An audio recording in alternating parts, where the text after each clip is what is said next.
All right, so we got a lot of stuff to get into in this video, my friends. This is Tony. Hope you're all doing well. We got ABC suspends Jimmy Kimmel. We'll get into that. We have, of course, I'm going to be responding to Candace Owens a little bit. Not exactly responding, but kind of exploring some of the stuff she said and then adding to it some rather amazing stuff that I discovered. And we got some new stuff today. If you watched me on my other channel yesterday, Sale Daddy or God Rules, I went through and showed how there's some new evidence. What really happened, my friends. We're talking about coming from a different angle. We're talking about the bullets. And now we got new stuff even on top of what I talked about yesterday. This is getting crazy. We're going to get into all of that in this video. And we're going to go over some of the stuff that Candace Owens said as well. And I'm going to get into what my theory is on this whole thing. And then we also have a prophetic thing that's now coming even more true about Erica Kirk. Just an amazing prophecy from over a decade ago. And it's so obviously talking about her. And now we just got the final nail proving it's true. I mean, this is insane. I'm talking about this right here from Kim Clement. I'll play it in a little bit here. Or maybe I should play that first. I don't know. Let's just go over the Jimmy Kimmel stuff first, and then we'll get into that. We got so much stuff to get into. Let's start here. ABC suspends Jimmy Kimmel indefinitely, of course, because of his remarks on his show saying that Charlie Kirk was taken out. He's claiming that it was someone from the conservative side, which is obviously not the case. Here you have Barack saying that this is cancel culture run amok. But then we have Roseanne Barr saying, you remember when you and your wife called Bob Iger to have me fired? Oh, and she did indeed get fired from Roseanne, the show, many years ago at this point. I remember covering that way back when. So, of course, Jimmy Kimmel is out. We got a lot of people talking about that. We had, of course, also Destiny apparently kicked off Twitch for all his disparaging comments about Charlie Kirk. Even Anna Kasparian was chewing him out, and she's from the left. On Pierce Morgan, you have, and I cover this guy all the time. I play his clips. Osmongold, the streamer. Apparently his father passed away, so prayers for him and his family. But we had this mural of Charlie Kirk that was destroyed. And we have now a guy who repaired it. As you can see here, fixing. And this is not the only mural. This is multiple murals that were destroyed over the last few days. And he just restored the entire thing, saying he's about peace and what is he saying here? Yeah, it's about peace. It's about, getting along and all that kind of stuff. So, I mean, honestly, that's what we should be doing. We shouldn't be fighting. But there is so much fighting going on online right now. We have, of course, I don't know what's going on with the PR with Bibby here, but he's not doing a good job. He's not doing a good job with his PR. Oh, my goodness. He came out with a video saying that they did not do it. Their country did not do this evil act, did not kill, of course, Charlie Kirk. But it's just like, when you look guilty, I'm not saying they did it either, because I actually don't think they directly did it. But maybe they're taking advantage of it at least. They're at least trying to take advantage of the situation. But I don't think they did it. I actually have a theory of who I think did it. Of course, they're over on the left. I'll get into that in a little bit. But, I mean, it could be them. It could be. But I don't know, man. Like, I guess theoretically it could be them. But, like, I kind of feel like it is probably... I mean, it makes more sense to me, logically, for the ones who really want it to happen to not actually do it. A perfect example is our president. When they tried to take him, of course, out back, January, I showed you guys who probably did it. It was a guess. It was an educated guess. And it was based on this Austin investment company that shorted his stock for his website, his social media website. We're talking about Truth. They shorted it the day before. Like, they already knew something was going to happen. And this company, this Austin investment company, handled the money for Cheney and, of course, Bush. So to me, it was like not rocket science. Well, at least these guys probably knew about it. They might have been the ones that did it. And it makes perfect sense that you would want, in some cases like that, to be that way. So that the blame, whoever you think might have done it, probably didn't do it, but someone who's friends with them did it. At any rate, I could be wrong. We'll see in due time. But we have here Candace talking about this. And she's responding to some people that are not happy with her talking about, she says that they did it. And she has some of this evidence, circumstantial evidence, I would call it. I mean, some of it's getting, it's a little bit, it's kind of, like it's there, but it's not there. You know what I mean? Like, it's like, she has established something very clear. Something ain't right. I agree with that. I think a lot of us already agree that something definitely is not right. And I'm going to get into it and show you how it wasn't the guy on the roof they claim. 100%. I'm going to show hard, concrete evidence that it wasn't him. Okay. I'm going to show it in this video. So we all know something ain't right, obviously. And of course, that country in the Middle East has a track record of doing things that are not good. And a lot of people don't trust them. So that's the first place that people are going to point. Right? Now, we have people that are complaining that she's doing this because she's getting insane views. She's getting like 3, 4, 5, 7 million views on a live stream. That's insane. That's literally crazy. And here she is responding to someone it's upset with her. He spoke poorly of her, though he disagreed with her. He never operated nor entertained gossip or innuendo concerning Candace. My only comment I offer regarding Candace is this: I only wish at this tragic time of mourning, she would be the friend to Charlie Kirk that he was to her. He would never have treated Candace or her family in such a way had, God forbid, this tragedy been hers. A friend loves at all times. And he drops a biblical proverb. Now, let me say this, okay? I hope that Charlie would have been the sort of friend that I'm being. Okay? He would have never. Why? Why wouldn't Charlie Kirk have investigated if I had been killed and we were being so obviously lied to? I think you're wrong. I think Charlie was a real friend and he would not have dropped it. He would not have let it go. Least of all, because he was being emotionally manipulated by a guy who curiously kept his mouth shut when BB lied. Okay, so she is right, and some of her conclusions are completely right, but there's a lot of emotion here. And because she proves that there's clearly something afoot here, it's very obviously, we can tell that we're not being told all the facts, right? And it is true also in another aspect that Charlie Kirk was having some issues with that country right at the end there. Now, those are two separate things that she's sort of proving, but that doesn't mean that you can tie them together and say this is the proof that they did it. So this is something I've noticed with other argumentation here on YouTube on just many different topics. I mean, over the years, because I've been here forever, like 15 years here on YouTube, is that you can make a lot of really good arguments proving a lot of stuff, but then that doesn't necessarily mean you prove the one big thing you're trying to prove. You can prove all these little things, boom, boom, boom, boom, boom, boom, boom, boom, but that doesn't mean it all connects it up to this big thing. It may be that, but that doesn't mean it is it. And I think in this case, that guy's upset because she's pointing straight at this one country, which could be the case. It could have been them. But maybe the thing is that Nick, for instance, we're talking Fuentes, has come out and said, look, drop the receipts. Now, of course, they're arch enemies now, Nick and Candace, but he's kind of got a point. You got to drop the receipts that really connect it all together and prove it, which I don't know if we have it yet. I don't think we have the receipts proving that. I do think we have more receipts pointing to some other groups that may actually take more advantage from the situation. And that would happen to be some big groups on the left, because he could have been the next president. Not the next one, but the one after that. Charlie Kirk would have been 35 on the next time around. He could have easily been the VP. And then the time after that, he could have been the president.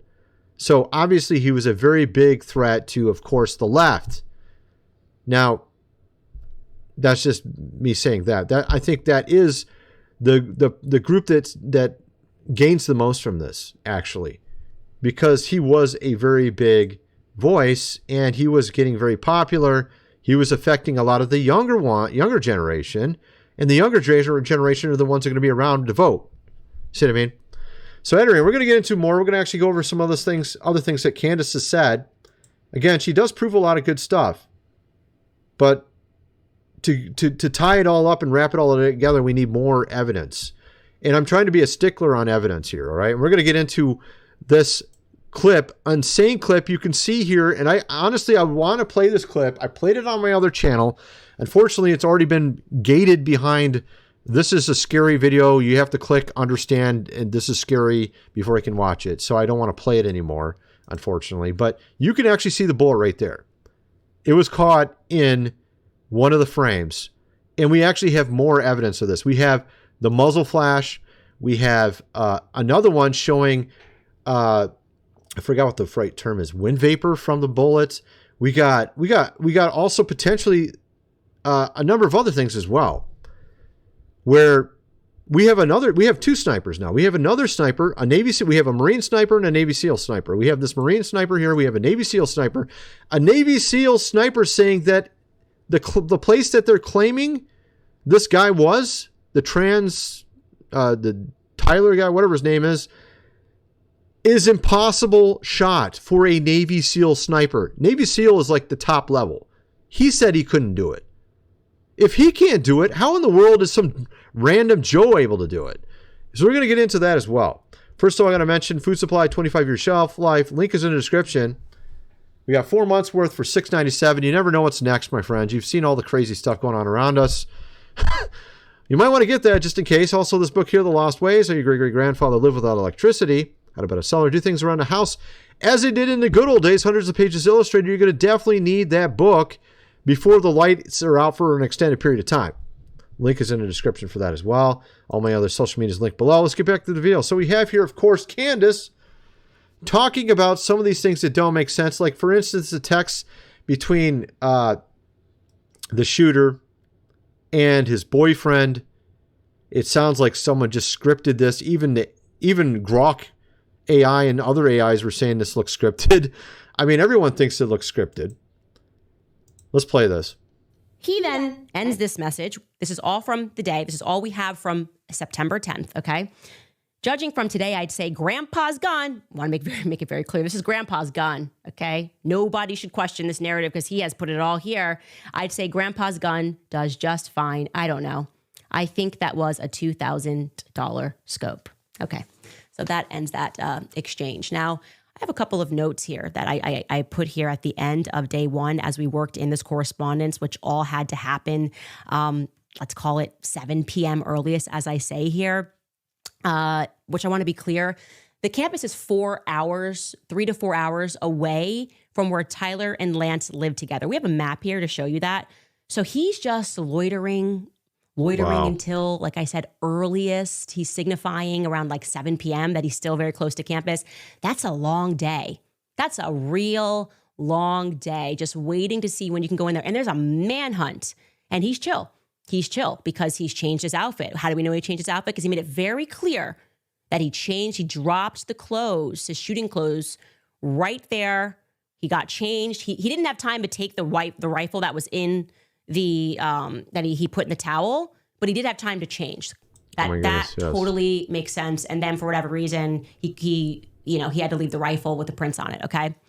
What's interesting? Yeah, it makes total sense. I mean, it doesn't make any sense actually, because he had also the footage of him on the roof.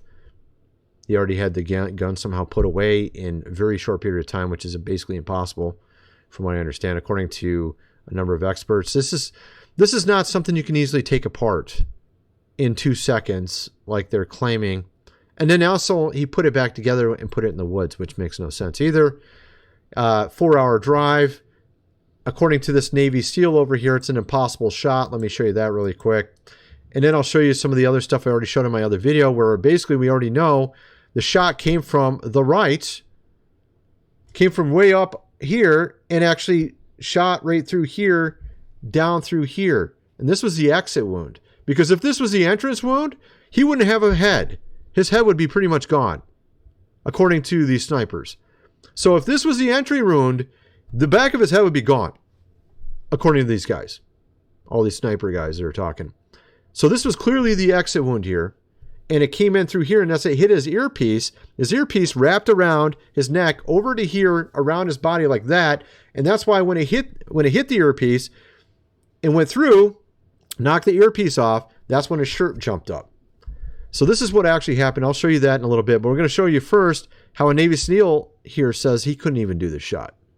Strongly indicating the use of a scoped firearm designed for long-range accuracy.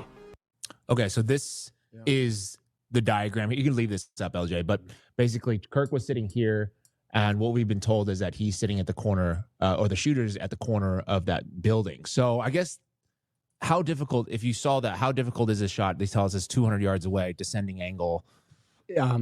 Very difficult from my perspective. And I can tell you right here that I probably wouldn't be able to make that shot. You know, right now, or have to be at the height of now. your training? No, right now. I mean, not all SEALs are snipers. Okay. Right. In fact, only a small percentage of SEALs are snipers, and sniper training is very specialized. Right. There's a lot that goes into it. Honestly, like if you said, "Hey, Mark, you're going to go shoot this guy," like I would have to go back and do some serious research and literally spend countless hours with the right weapon, right, under tutelage on how to shoot. All right, so that guy was not a sniper. He's just a SEAL. But you could tell it would take a lot of work for him to even be able to take that shot. Here we have a SEAL sniper commenting on this. Check this out. Navy SEAL sniper, Blackwater, John McAfee's security as well as business partner. He's got a resume for days. We could keep going, but we'll stop there. Jimmy, what's going on, brother? Hey, man, it's an honor to be in front of you and your awesome audience of mighty warriors, man. Thank you. Absolutely, man. If you're not following Jimmy, go follow him on Instagram. High motivational guy, and got all the creds to back it up. Mighty Warrior 283, Mighty Warrior 283. Thank you. That's so much. it. Mighty Warrior 283. Go follow him on Instagram. Follow me on Instagram too, damn it. But anyway, Jimmy and I have been talking about this Charlie Kirk shooting for days now. And so basically, you know, I just played Mark Devine, who said, because everybody's saying it's easy. It's an easy shot. Jimmy is a Navy SEAL sniper, and he and I was talking about this other morning about it would be a difficult shot because of the stress and so on. Go ahead, and Jimmy, tell us about that. Yeah. Well, first, I really appreciate Mark Devine's like brutal honesty. You see a lot of guys get on and say it's an easy shot, and the guys that are saying that simply have never taken that shot. Now, they may have killed 100 prairie dogs a day like I did in West Texas when I was a kid, and you think that a 200-yard shot is easy. It's all tickles and pickles when the wind is right, when you're with your buddies drinking a beer. I don't advocate drinking and shooting, but you know what I mean. So you're sitting there, right, and it's easy shot all day. You put in the stress elements. And don't talk to me about mental disorders calming you, okay? I don't care who you are. It's going to be freaking stressful. You're going to be shaken. That crosshairs is never steel. This ain't the day of the jackal. It's not, you know, it's doing a figure eight all the time, and you're breaking when it hits center mass. That's exactly why I said from the very beginning, advanced or super beginner, you do not shoot at the neck or the head. You shoot center mass or shoot a center mass right here. And the bullet happens to elevate, which I believe now the entry wound is the neck, okay? So all these people saying that it's... Another sniper, two snipers saying the exact same thing. It entered in... Look, he says he thinks it entered in over here on the neck and then exited here. And the other guy's saying it entered in over here and exit here. Both of them are snipers saying pretty much the exact same thing. An easy shot. It's not. For instance, when I went through Naval Special All right, so you get the idea. All right, so we got two different snipers, one a Marine, one a Navy SEAL sniper, both saying pretty much the same thing, that it came in over here and it came out over here. This was the exit wound. All right, so they both don't think that that guy was the shooter. Now, what's interesting is, here's the other guy. This is the Marine guy. And he's pointing out something interesting as well. He's pointing out how they quickly cleaned up the entire scene, which would be basically illegal. And then on top of that, they're also removing these things on the window. What do you call these? Stickers? I don't know what you call these. Whatever they call these things they put on these windows, these stickers. And the reason he's wondering about this is because he thinks one of these windows broke and that they can't easily replace the sticker, so they're just taking the sticker off everything.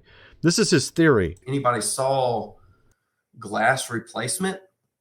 And the reason they would be ripping this down is because they wouldn't be able to replace the glass. Why are they dealing with that glass? What is that glass? So no, that's Owen talking. I think I know what he's trying to get at. He's saying, I think what he's trying to say is that the guy that was actually, he's wondering if there's some sort of, what do you call it?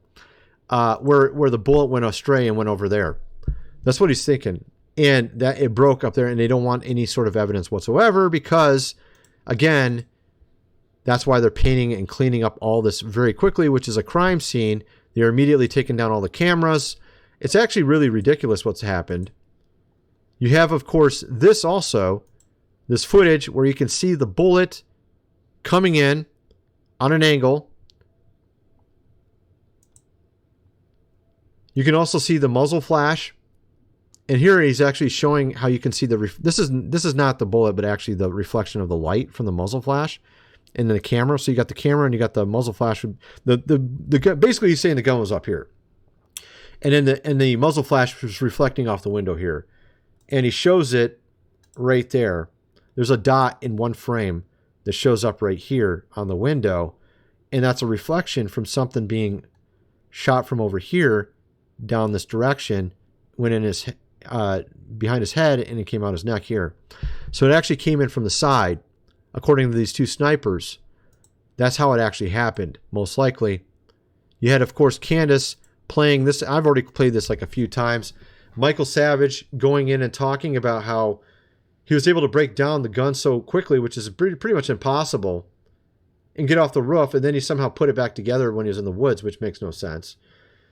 And, of course, also the conversation between Tyler and his boyfriend doesn't really seem right because he says my old man, which is more of lingo from people my age, not someone that's 20. I don't think 20-year-olds say my old man. I would say maybe like 50-year-olds say my old man, or 60 or something, you know? I don't even know if 40-year-olds said that. Maybe. Not 20-year-olds. All right? And in case you needed any more, another person to tell you that he was being intimidated and they were bullying him about who he could speak to. Charlie Kirk. Here is Megyn Kelly.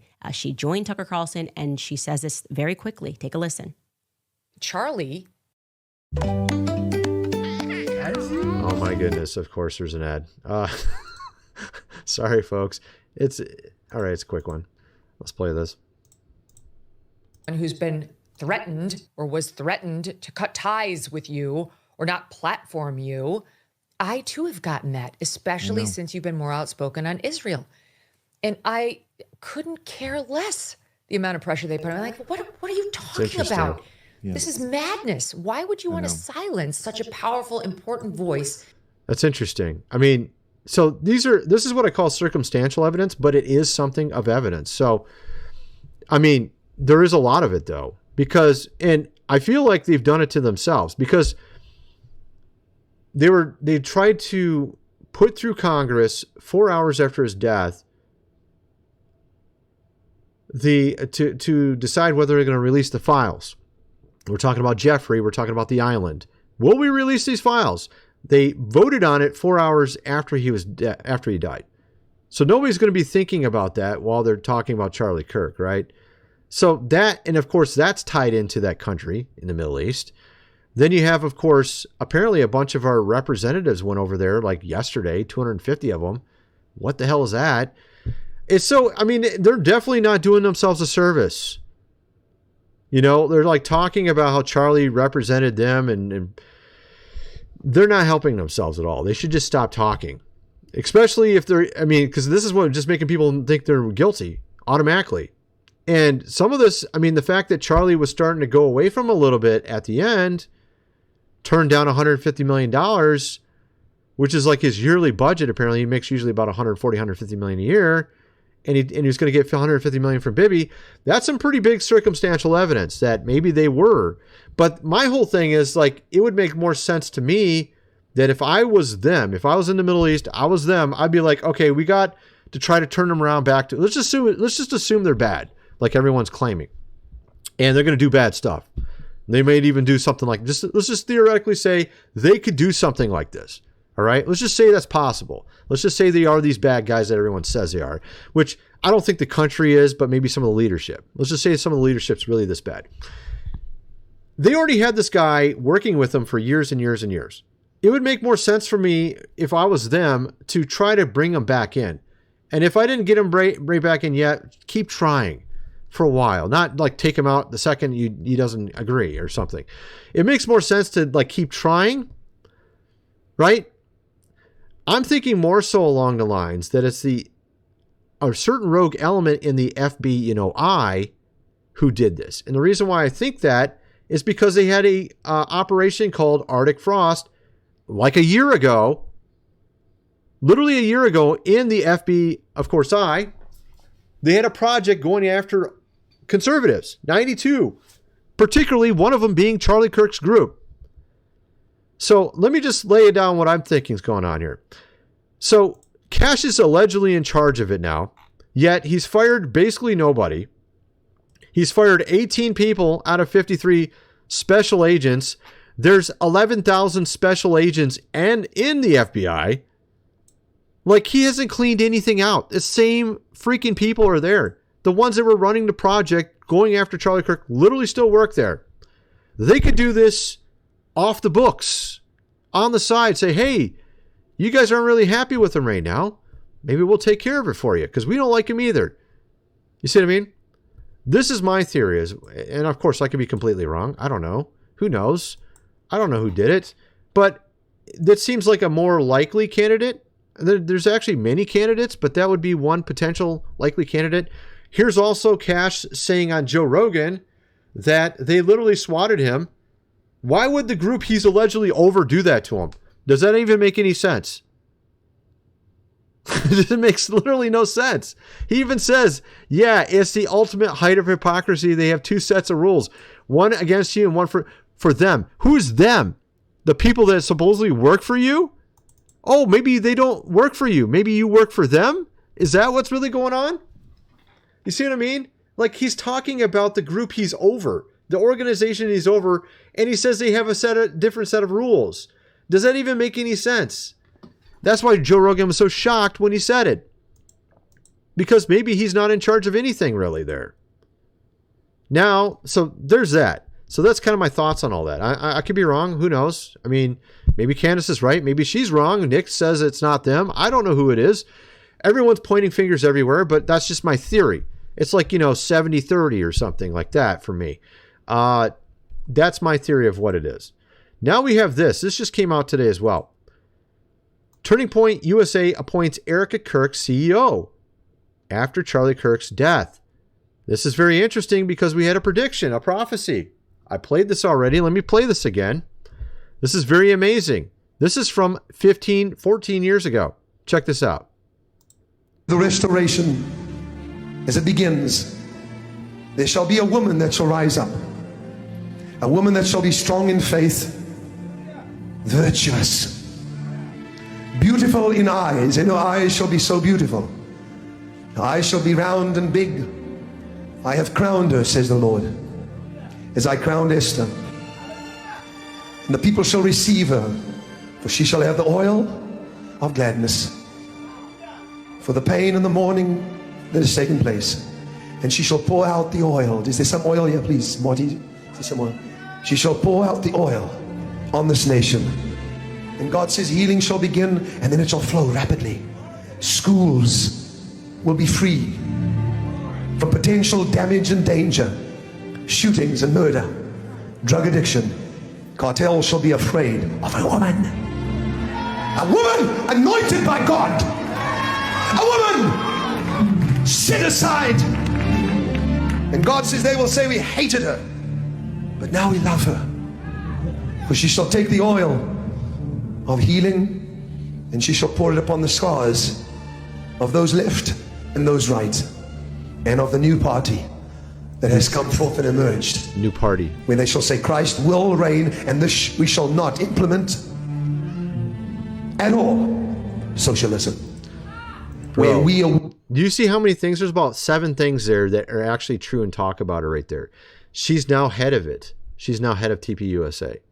Could she be the one that actually heals from this? It talks about school, shootings, what happened to him, her husband, right? Uniting left and right. We now are seeing people from the left joining the right. We're seeing, it mentions a new party. Very interesting. And it also mentions socialism, which is one of the big issues on these college campuses. It actually mentions her eyes are beautiful. It mentions a ton of stuff. It all seems to be talking about her. You have, of course, the Smith-Mundt Act that was canceled back in 2012. That's why we don't know what's going on around us anymore. You have also this very amazing correlation, the menorah, the middle candle. This is where he was sitting when it happened. This is kind of amazing. This is from Bull Pony and Rodriguez. They were talking about this. You can see here the stadium design is just like a menorah, and he's in the servant spot. And this represents and relates to what happened to the original story of Maccabees and how the Jews had refused to sacrifice to Zeus, and in the end, they died for it. But God was happy that they didn't compromise their values. So we have here Charlie Kirk being assassinated at the servant candle area of the menorah. Menorah comes from the Maccabees stories of Antiochus and Epiphanes, tortured and, of course, took out a number of Hebrews for refusing to sacrifice to Zeus. They sacrificed their lives. Played a role in causing God to restore Israel and bring them out of the tyranny. Could this be sort of symbolically referring to America being restored in the end here? And we are brought out of tyranny into a good place, into God's timeline. So this is sort of a mirror of what happened during that time of Maccabees, where Charlie Kirk, his life was dedicated to God, and he refused to compromise his values and died speaking the truth about Christ. Could that be what it is? And of course, obviously, faith or fidelity, faithfulness to Christ, because the word faith means faithfulness. A lot of people don't know that. It doesn't mean mere belief. It means faithfulness, meaning you have loyalty to Christ, you have faith in Christ, and his death on the cross for payment of sins. This is what saves you, is you having faith in his work on the cross. He's the one that does the saving, not you, not your works. But faith is more than mere belief, because even the devil believes that Jesus died on the cross, and he ain't going to end up in heaven, obviously. I also, my researcher put together this interesting article about heaven and eternity. I'm going to put this article down below, first link below. Click on that, scroll down, and you'll see it. Very amazing sort of blueprint, looking into the ancient languages, taking into account the book of Enoch, the 10 different realms of heaven, and how all of that works out. It's kind of my video. I kind of wonder what some of you guys think. Let me know in the comment section below, and thanks for watching.